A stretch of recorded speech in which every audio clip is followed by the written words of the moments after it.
আসসালামু আলাইকুম। ওয়ালাইকুম আসসালাম। ভাই আমি শুনলাম আপনি নাকি ইউরোপে লোক পাঠান। হ্যাঁ পাঠাই। সুইজারল্যান্ড যেতে কত টাকা লাগবে এই আমার এই ছেলেকে বিদেশ দিব। এই ছেলে পাঠাবেন? সুইজারল্যান্ডে যেতে কত টাকার মতো লাগবে? সব মিলে 25 লক্ষ টাকা লাগবে। আচ্ছা সমস্যা নাই, তাহলে এই যে পাসপোর্ট নিয়ে আসি আর এই যে 15 লাখ টাকা নিয়ে আসি এইগুলাই রেখে আপনি কাজ কাম চালিয়ে যান। রাখেন তো। আচ্ছা তাহলে আপনি সবকিছু রেডি করেন, আমরা যাইতেছি। আসুন। আচ্ছা আচ্ছা।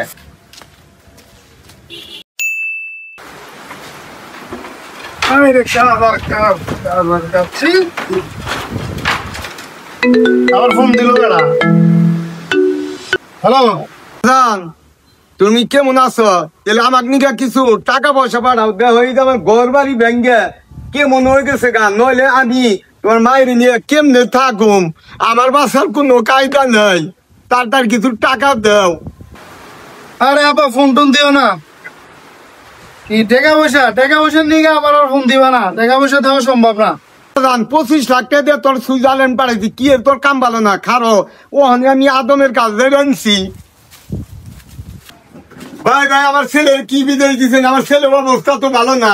কে বলছে অবস্থা ভালো? আমার ছেলেই বলছে। হ্যাঁ বলছে, আমি আপনি কল দেই, আপনি শুনেন। কল দেন শুনি। আপনার কাছে কি বলছে? আমার কাছে বলছে সে কোনো বেতন পায় না। হায় আল্লাহ, কয় কি দেখি। এটা আমি কল দিতেছি, আপনি শুনেন। হ্যালো, হ্যাঁ শুনো, এই তোমার অবস্থা কেমন এখন? হ্যাঁ আমার অবস্থা অনেক ভালো আলহামদুলিল্লাহ। আচ্ছা তুমি বেতন পাচ্ছ কত করে? কি পরিমাণ বেতন পাও? পাই 5 লাখের মতো পাই। 5 লাখের মতো পাও?